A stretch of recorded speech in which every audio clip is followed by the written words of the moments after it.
¿Crees que sabes todo sobre la construcción de las pirámides? Prepárate para sorprenderte. La arena de Giza, y no las piedras gigantes, puede ser la clave secreta detrás de la construcción de la Gran Pirámide. ¿Por qué los antiguos egipcios importarían toneladas de arena específica de cientos de kilómetros de distancia? ¿Y por qué la supuesta Cámara de la Reina posee características misteriosas e incompletas? Descubre cómo un simple grano de arena puede reescribir todo lo que sabemos sobre uno de los mayores misterios de la humanidad. Quédate con nosotros y desvela secretos guardados durante más de 4000 años. La Cámara de la Reina, sin embargo, no es solo una antecámara. Está aislada de la Cámara del Rey y fue sellada dentro de la pirámide. Ya hemos discutido anteriormente los misterios específicos de la Cámara de la Reina, como los relatos de un sarcófago, el nicho decorativo, los canales de aire sellados y la albañilería inacabada. Hoy compilaremos esos misterios y ofreceremos una comprensión cohesiva del espacio, además de abordar un misterio aún no totalmente investigado. En 1986, el arquitecto francés Gilles Dormion perforó el pasaje horizontal que conduce a la Cámara de la Reina y encontró un espacio de baja densidad adyacente al corredor.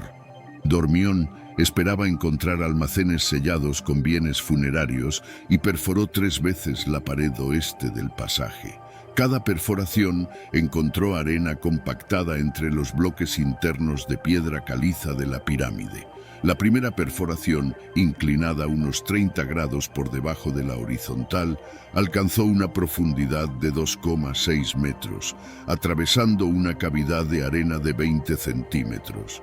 La segunda, inclinada unos 35 grados, alcanzó una profundidad similar y atravesó una cavidad de 10 centímetros. La tercera, más al sur e inclinada unos 40 grados, encontró una cavidad de al menos 40 centímetros de profundidad. El descubrimiento de arena, en lugar de bienes funerarios, fue visto como un fracaso por los medios de comunicación, y desde entonces no se ha realizado ninguna nueva perforación en la Gran Pirámide. La arena encontrada es particularmente interesante. Análisis microscópicos revelaron una variedad anómala de cuarzo puro, suave y de grano grueso, no nativo del Planalto de Giza. El lugar más cercano con arenas similares, el Tor, en la península del Sinaí, a cientos de kilómetros de distancia. La egiptología aún no se ha interesado por esta arena, y Mark Lehner y Zahi Hawass la describieron como mero material de relleno entre las paredes del pasaje de la Cámara de la Reina y la albañilería de la pirámide. Esta explicación generó la idea de que la Gran Pirámide utilizaba arena como relleno en toda la estructura. Es posible que una cantidad significativa de arena del desierto haya entrado en la pirámide durante la construcción. Tal vez, al llenar pequeños huecos entre los bloques, la arena haya sido depositada intencionalmente en esas áreas. Sin embargo, la arena encontrada en el pasaje de la Cámara de la Reina no es del tipo utilizado como relleno barato. Este cuarzo fue transportado de lejos, a diferencia de los materiales más baratos utilizados en Giza para el relleno. Había mucha arena disponible cerca de las pirámides, por lo que importar una variedad diferente solo tendría sentido por un motivo específico. Comparando la arena del pasaje con la del desierto de Giza, se observa que la primera es 99% cuarzo, con trazas de plagioclasa, mientras que la segunda es una mezcla de calcita, cuarzo y plagioclasa.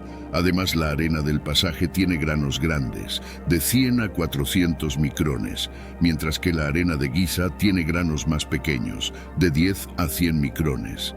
Los granos del pasaje son lisos y redondeados, en contraste con los granos angulares y afilados de la arena de Giza.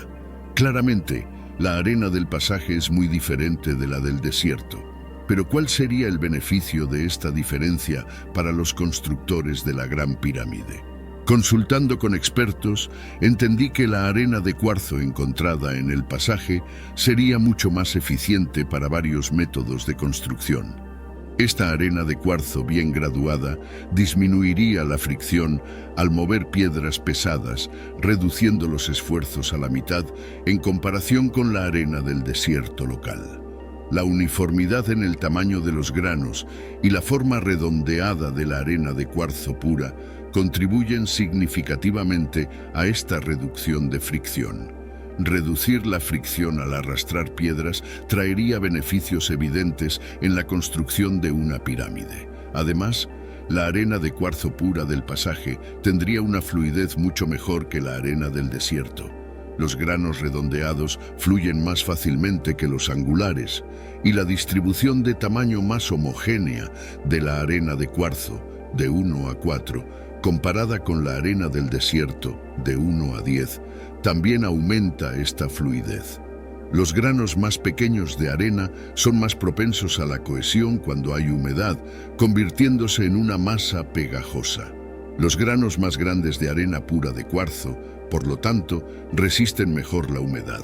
Además, el cuarzo es mecánicamente más fuerte que la calcita, haciendo que la arena de cuarzo sea menos susceptible a romperse y desgastarse. La ruptura de la arena genera partículas finas que aumentan la fricción. Estas características hacen que la arena de cuarzo del pasaje de la Cámara de la Reina sea superior como material de construcción. Los antiguos egipcios tal vez no comprendieran los motivos precisos por los cuales esta arena creaba menos fricción y fluía mejor, pero observaron estos efectos al utilizarla. Tenían vasta experiencia con arena, pero transportar esta arena de cuarzo desde una larga distancia de Giza indica que su función principal no era solo llenar huecos en la albañilería de la pirámide. La Cámara de la Reina, ubicada cerca del lugar donde se encontró la arena de cuarzo, presenta un piso visiblemente áspero y sin acabado refinado. La evidencia física sugiere que el piso nunca fue terminado, con el subsuelo cortado solo en el centro de la sala para acomodar bloques montados en la parte superior. La cuestión de cómo se instalaron las enormes piedras que componen el techo de la bóveda de silla de la Cámara de la Reina puede estar relacionada con el piso inacabado y la arena. Las otras bóvedas de silla en la Gran Pirámide, como las situadas sobre la entrada y la Cámara de Campbell sobre la Cámara del Rey, cubren pequeños espacios y poseen grandes entalles para soportar vigas, sin la necesidad de acabado, facilitando el uso de estas piedras. La Cámara de la Reina, por otro lado, es un espacio vasto con un techo elevado, diseñado para tener una apariencia sofisticada. Por lo tanto, la técnica de cortar las paredes para simular vigas de apoyo no sería adecuada. La solución, mencionada por primera vez por Flinders Petrie, fue construir una estructura dentro de la cámara, sobre el contrapiso, para soportar las vigas del techo durante la instalación. Otros investigadores, como Gilles Dormion, se han esforzado por entender la disposición de las piedras y descubrir pistas sobre la construcción del suelo, explicando todos los detalles visibles. Sin embargo, extrapolar un diseño completo a partir de un solo corte, como el borde en forma de rayo en el centro de la sala, me parece demasiado especulativo. Prefiero los patrones y veo dos claros. El primero es que el perímetro del piso tiene un borde elevado a 75 centímetros de la pared en todos los lados. Este borde es visible en al menos 8 piedras de piso diferentes, incluyendo las 4 esquinas. Los antiguos egipcios siempre cortaban piedras para encajar bloques sobre ellas, indicando que el centro de la Cámara de la Reina fue construido con mampostería, dejando un espacio de 75 centímetros a lo largo de las paredes. El segundo patrón son los numerosos orificios redondos encontrados en el contrapiso. Todos, excepto uno en el centro de la sala, están a lo largo del perímetro de la cámara, sugiriendo que estos agujeros eran para vigas de soporte colocadas en el espacio vacío alrededor de la mampostería en el centro de la cámara. Podemos concluir que la Cámara de la Reina nunca tuvo un pavimento acabado, ya que el contrapiso habría sido cortado para el pavimento, pero aún vemos el patrón de corte para la mampostería en el centro de la sala. Las paredes de la cámara están bien acabadas y lisas. Entonces, ¿por qué esa característica estaría completa, pero no el suelo? La respuesta es que, al dejar un espacio de 75 centímetros a lo largo del perímetro, los constructores pudieron continuar revestiendo las paredes a medida que construían el soporte de piedra en el centro de la cámara. Estos pequeños orificios en el perímetro del piso podrían haber soportado escaleras o andamios usados por los constructores a medida que la cámara aumentaba en altura. Para instalar el techo, enormes vigas de piedra caliza necesitarían ser lanzadas en un ángulo de alrededor de 30 grados y arrastradas sobre la cámara. En 1837, Howard Weiss y John Perrin realizaron una excavación en la esquina noroeste del techo de la pirámide para determinar la extensión de las vigas del techo. Descubrieron que las vigas tienen cerca de 6 metros de largo, aproximadamente el doble de lo que es visible en la cámara. Aunque el grosor de las vigas es desconocido, se estima que cada una pesa entre 30 y 40 toneladas, basándose en las piedras de 2 metros de grosor sobre la entrada de la pirámide. Estas vigas representaban un gran desafío en términos de transporte e instalación.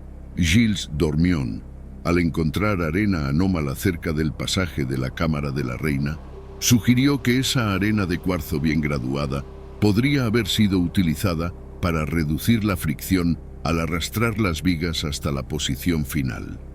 Además, esa arena sería ideal para llenar los 75 centímetros de profundidad alrededor del perímetro de la Cámara de la Reina.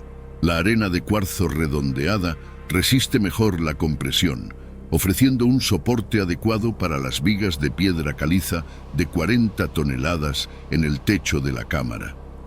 Tras la instalación del techo, la cámara podría ser desbloqueada y la arena de cuarzo fácilmente removida. Los constructores, entonces, iniciarían el desmontaje de la mampostería interna de la cámara. La arena de cuarzo también habría protegido las paredes pulidas de la Cámara de la Reina, a diferencia de la arena angular que es abrasiva. Manteniendo los canales de aire intactos, los constructores evitaron que la arena obstruyera estos canales. Piedras removibles fueron estratégicamente dejadas en la esquina de la entrada de la cámara para proteger durante la construcción. Esta práctica evitó daños al borde afilado y explica la presencia del borde sobresaliente, único entre las pirámides. Después de la remoción de la arena de cuarzo de la Cámara de la Reina, es probable que parte de ella haya sido almacenada para otros usos, mientras que el exceso pudo haber sido usado como relleno en áreas cercanas. 1 metro debajo del pasaje de la cámara parece insuficiente para tanta arena, pero las vigas del techo se inclinan profundamente en la pirámide, requiriendo la construcción previa de gran parte de la Cámara de la Reina. Barridos de penetración en el suelo, realizados por la Universidad de Waseda en 1987, detectaron áreas de baja densidad en esa parte de la pirámide, sugiriendo que cavidades pudieron haber sido dejadas para almacenar rápidamente el exceso de arena. La conexión de la arena de cuarzo con la Cámara de la Reina aclara por qué los canales de aire, el contrapiso y el umbral de esquina quedaron sin terminar. Esto también resuelve el misterio de la cámara vacía. Imaginen ser uno de los primeros en entrar en la Cámara de la Reina removiendo el piso falso de la gran galería, pero encontrando solo una sala vacía. Esto llevaría a excavaciones infructuosas de 15 metros en el nicho, con la esperanza de encontrar un pasaje oculto. El nicho representa la mayor y más fracasada excavación en una pirámide del antiguo reino.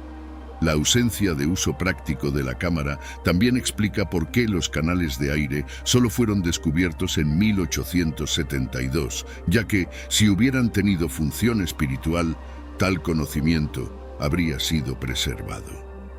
Finalmente, el pasaje horizontal hacia la cámara revestido con piedras alineadas verticalmente cuyas juntas se espejan en las paredes, levanta preguntas.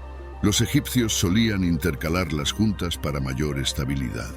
Esta anomalía llevó a Gilles Dormion a investigar y descubrir la arena de cuarzo. Para mí, estas juntas parecen tener un propósito decorativo, sugiriendo una pantalla tal vez planificada para adornar las paredes con decoraciones o textos.